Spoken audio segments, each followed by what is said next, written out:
Así es, Eduardo, tenemos una comunicación telefónica. Nosotros estuvimos hablando en estos días sobre las mujeres de Malvinas.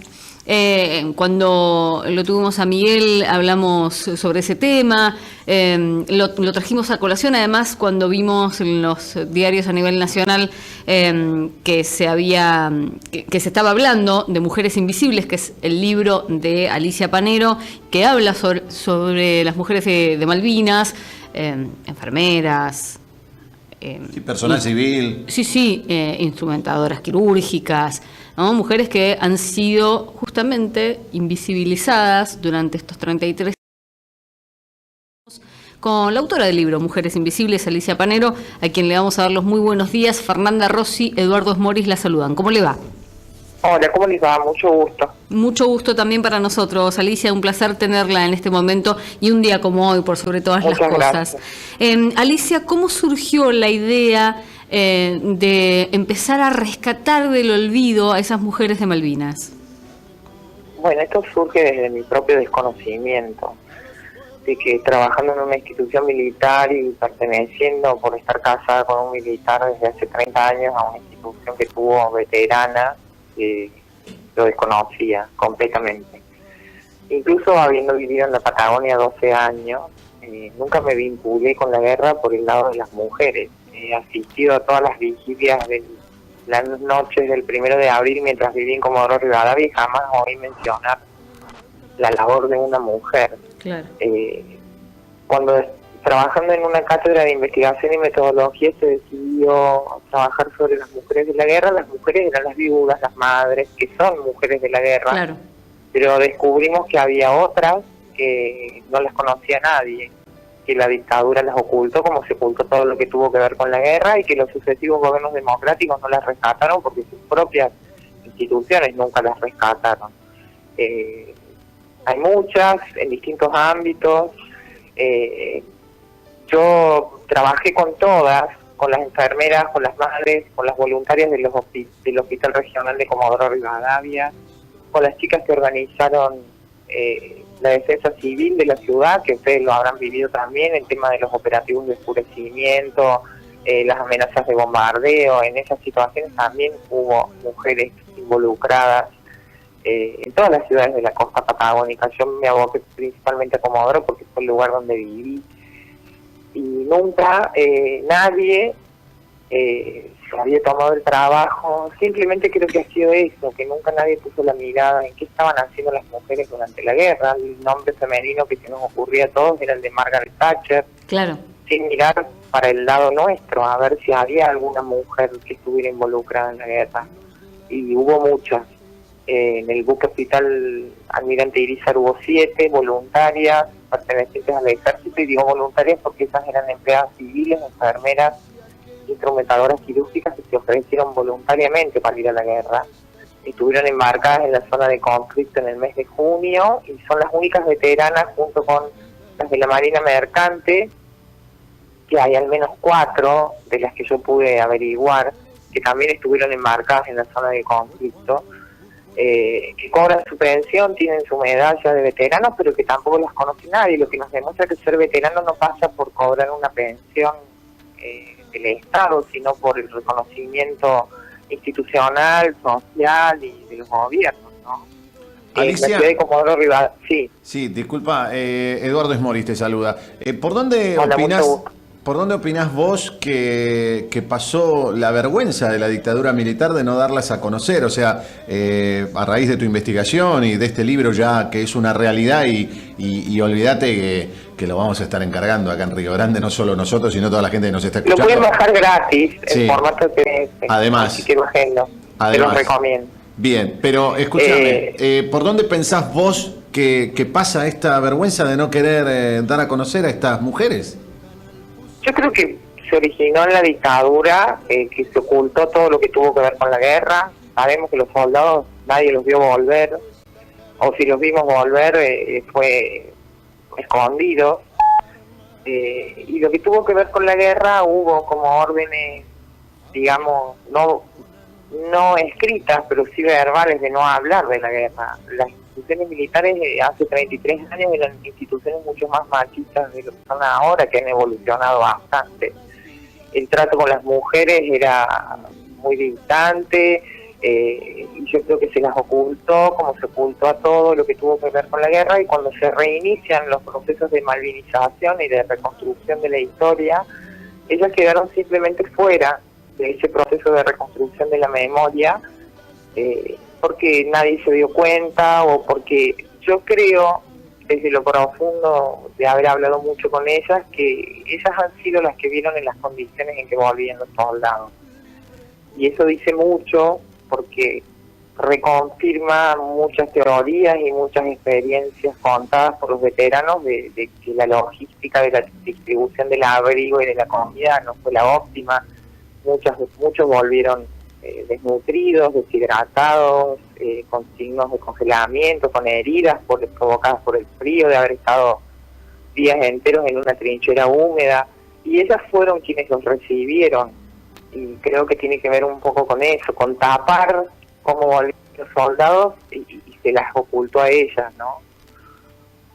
Y después los sucesivos gobiernos, como te dije, nadie hizo nada, nadie nunca puso la mirada en ellas. Estamos hablando de que había mujeres que eran voluntarias y comenzaron su labor muy chicas. Yo leí que a partir de los 16 años había mujeres que estaban trabajando de manera voluntaria. Sí. En realidad ellas eran aspirantes a enfermeras que trabajaban en la base naval de Puerto Belgrano. Ellas estaban estudiando enfermería, no eran enfermeras. Y cuando se tuvo que configurar el primer buque hospital argentino, que fue Lara Bahía Paraíso, en ese buque no hubo enfermeras embarcadas, pero fueron las mujeres las que trabajaron en convertirlo en un buque, en un hospital de mar. Claro. Esas chicas tenían entre 15 y 16 años, y fueron las que también recibieron después de la guerra a los sobrevivientes del crucero Belgrano, que fue una experiencia que ella las marcó para toda la vida. La guerra ¿Qué te parece? ¿Una experiencia así a los 15, 16 años? La guerra marca para toda la vida. Qué bárbaro no reconocerlas. ¿Y qué pasó, Alicia, cuando vos las empezaste a contactar? ¿Cómo reaccionaron ellas? Bueno, todas se mostraron muy predispuestas y muy agradecidas de que alguien recopilara sus testimonios, que no estaban en ningún lado, más que en alguna nota ocasional, por ahí en algún aniversario. 30 años después de la guerra se las invitó a desfilar por primera vez. Otra de las que estuvo en el buque Almirante Irizar, 32 años después de la guerra, habló por primera vez ante un auditorio militar de sus pares, digamos. Y muchas directamente nunca se las invitó a ningún homenaje, a ningún reconocimiento. Ellas se mostraron muy dispuestas a hablar primero conmigo, y ahora se están animando a hablar públicamente. Algunas ya lo hacían desde hace muy poquitos años, han tardado mucho tiempo en hablar, y algunas directamente no quieren hacerlo. Creo que tiene que ver con el estrés, que yo no soy médica, pero lo he consultado con médicos y psiquiatras, y el estrés post-trauma de la guerra también lo provoca el contacto con los heridos. Claro. Los heridos son el producto de la guerra. La parte más salvaje que produce la guerra son los heridos. Y estas chicas los recibieron probablemente con las únicas herramientas que contaban, que son las que tenemos todas las mujeres, por ser mujeres, ¿no?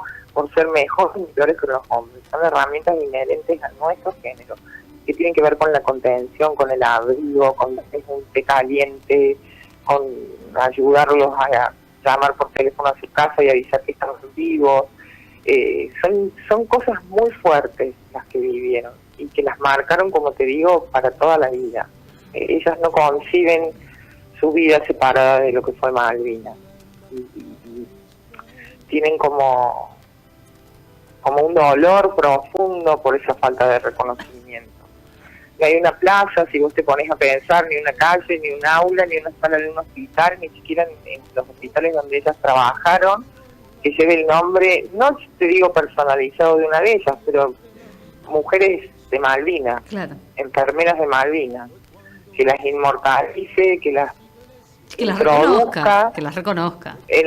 que las reconozca y que las introduzca en la memoria colectiva de la gente. Cuando hablamos de veteranos en la Argentina, hablamos de un nombre. Y así hubiéramos tenido una veterana. Lo correcto es veteranos y veteranas. En esta época del todos y todas y del avance de género, es increíble que no se nos incorpore. Alicia, ellas no reclamaron, sí. Pasando en limpio, ¿cuántas son en total y con cuántas pudiste estar de todas ellas? ¿Estuviste con todas? Yo hablé con alrededor de 12 que son de distintas áreas, ¿no? De la sanidad militar, en el barco, en Comodoro, en Puerto Belgrano, con voluntarias que trabajaron en Comodoro Rivadavia, en el hospital regional, con enfermeras del hospital regional. Son muchísimas. Yo tengo que enumerarlas. Hay muchas mujeres involucradas. Las que estuvieron directamente en contacto con los heridos por medio de las instituciones que las enviaron son 7 del Ejército, 13 de la Fuerza Aérea y debe haber 40 de la base militar de Puerto Belgrano, y de las que yo me ocupé principalmente en ese lugar es de las que fueron menores de edad en ese momento de la guerra. Claro. Porque es una figura como para estudiar el uso y el abuso del Estado por parte de un menor de edad, de someterlo al contacto con un herido de guerra, ¿verdad? Es fuertísimo. Después hablé con isleñas, con inglesas, trataba de hacer un trabajo integrador desde un lugar común, de buscar la secuela de la guerra, que es la pérdida, para todos, para el que gana y para el que pierde, ¿no?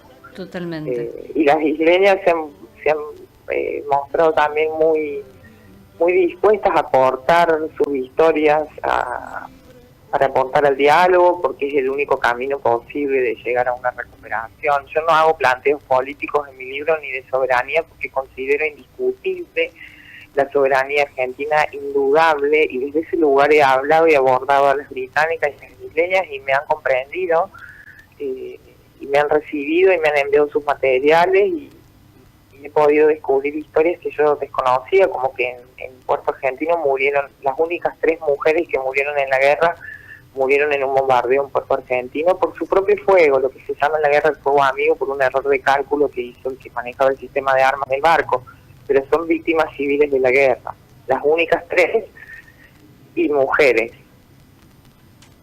Así que hay mucha historia que todavía no se ha trabajado. Alicia, ¿el libro no está en papel por alguna cuestión en particular? El libro se puede comprar en papel en la misma página donde se puede bajar gratis, para ebook o PDF. Es porque es una edición que se hace a pedido. Y sí, no está en papel porque a ningún editor le interesó editarlo en una edición tradicional. En realidad... Me da un poco de vergüenza. A mí también. Me da un poco de vergüenza. A mí también. Pero el tema es que los libros de guerra ellos sostienen que no venden. Y mi libro no es un libro de guerra, claro, es un libro de paz.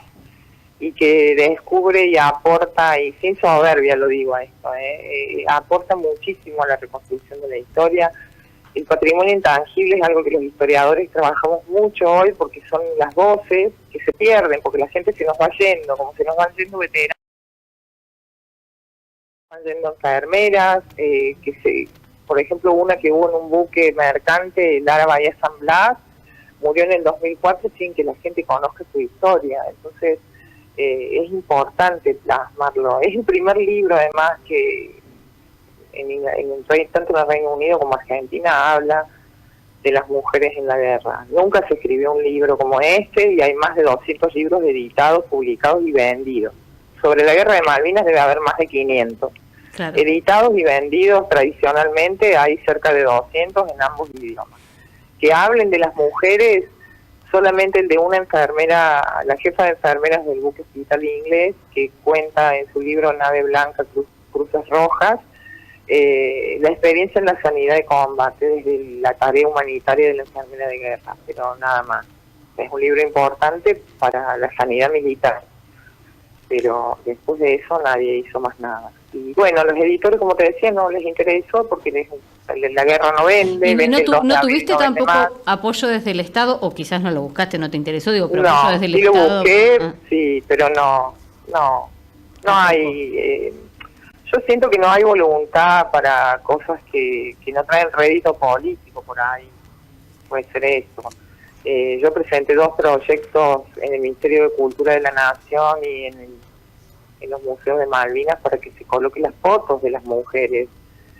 En el Museo de Casa Rosada, en el Salón del Bicentenario de las Mujeres Argentinas, donde yo creo que se han ganado un lugar, pero sin ninguna duda, a que estén ahí. Al menos una representante de cada área, de Marina, de Fuerza Aérea. Totalmente de acuerdo. Lo que pasa es que empieza a jugar el tema de esto que hablamos antes, de que si reconocemos con una foto en un museo a alguien que no tiene pensión, eso puede generar el reclamo de los que no están pensionados porque estuvieron en el continente, cuando el tema no pasa por ahí. No, definitivamente entonces, no pasa por ahí.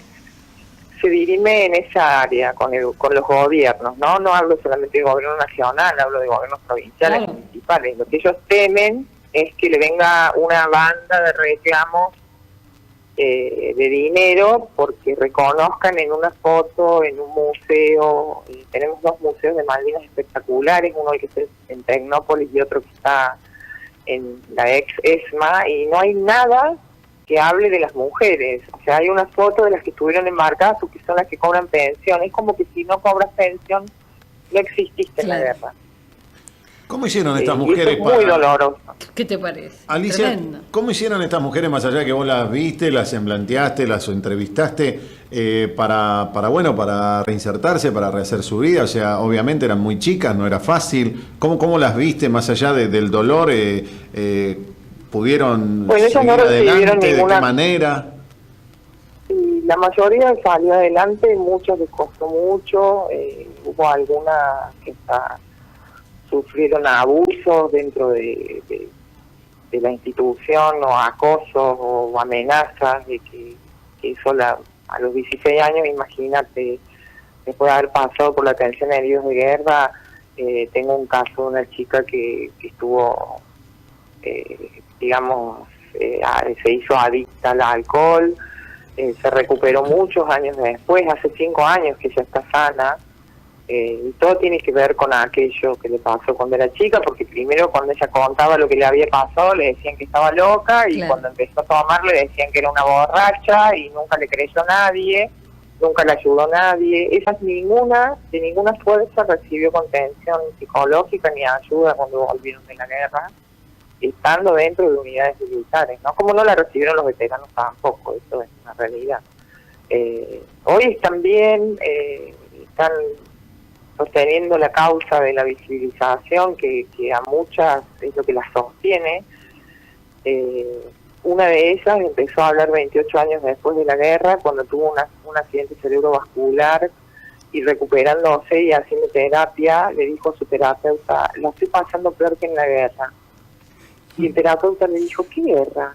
Y ella le dijo: yo atendí heridos en la guerra, y ahí tuvo que cambiar todo su enfoque de la terapia y buscar una sanación. Es increíble lo que te estoy contando, pero es real. Muy conmovedora, a mí me atraviesa profundamente. Fundamentalmente porque yo viví una guerra en Córdoba que no fue la que se vivió en la Patagonia. Claro.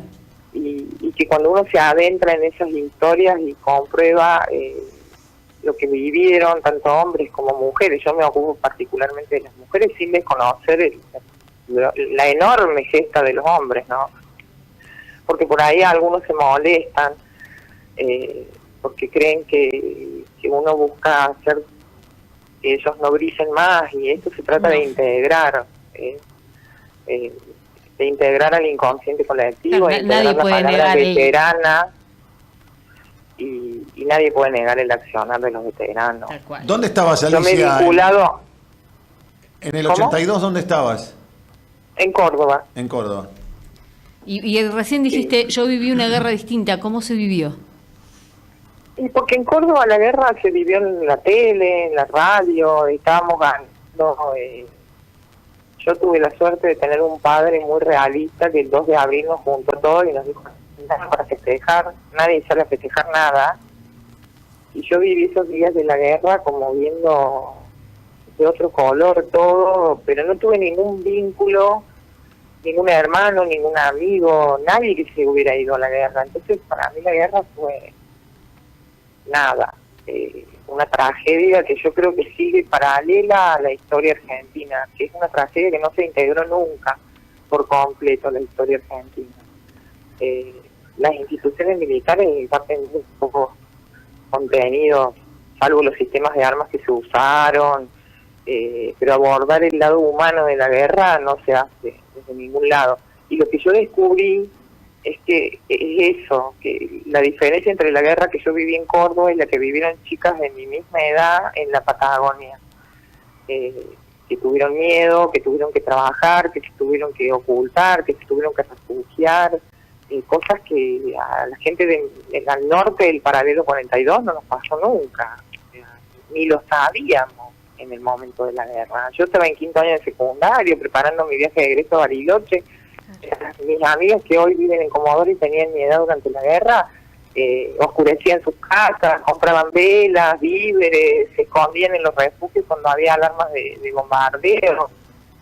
Son cosas que la gente en el norte no las supo, y hay alguna gente que hoy no las sabe. Tal cual, no las dimensiona bajo ningún concepto. Alicia, ¿tenés pensado seguir sobre esta historia? Tengo muchas historias que se han desprendido de este libro, historias que tienen que ver con lo que yo trato de rescatar, que es la paz desde la guerra, muchas historias de búsqueda de reconciliación desde las almas, porque tengo un soldado argentino que le escribió una carta a una viuda inglesa del oficial de más alto rango muerto en Malvinas, al que él con 19 años mató para sobrevivir, y después no sé si ustedes escucharon la historia del escocés que quiere devolverle el casco al soldado argentino que mató en la matanza de Monte Tumbledown, que era del BIM 5, que creo que está ahí acá en la ciudad, de ustedes, ¿no? Sí, exactamente. El soldado Galarza, que yo lo encontré respondiendo al pedido humanitario de Gordon Hogan, que es este soldado escocés que tiene teóricamente su casco.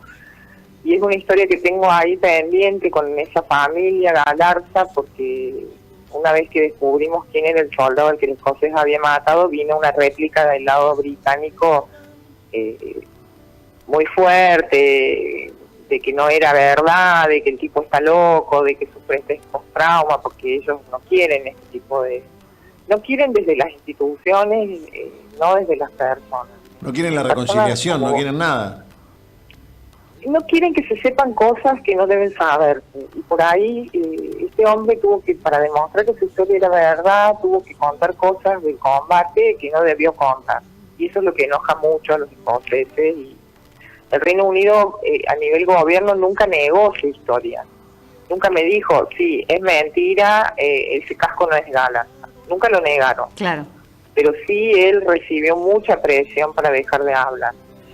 Y en una jornada que se hicieron en Córdoba, de visibilización de las mujeres de la guerra, yo invité al papá del soldado Galarza a recibir un premio por su aporte a la construcción de paz, porque cuando yo le dije, hay un soldado escocés que tiene el casco de su hijo, ¿usted qué haría? Y él me dijo, yo lo espero con un asado. Mi vida. Y él tenía 2 años más que mi hijo. Y a mí me conmovió tanto eso. Y yo trabajo con una organización mundial de mujeres de paz a las que les propuse que le dieran una distinción por su aporte a la paz, porque es un mensaje enorme de buscar el perdón, de sanar. Bueno, y lo invitamos a Córdoba y su distinción de paz se la dio un veterano inglés, que es el único que vive acá en la Argentina, y que lo invité también a estas jornadas porque su mujer vino a dar testimonio de que es estar casada con un veterano inglés. Ella es otra de mis mujeres de la guerra, pero desde otro lugar, ¿no? Ella es una argentina casada con un veterano inglés viviendo en los antiguos. Ustedes imagínense lo que parece matrimonio, integrarse, ¿no? Claro. A la Patagonia. Totalmente.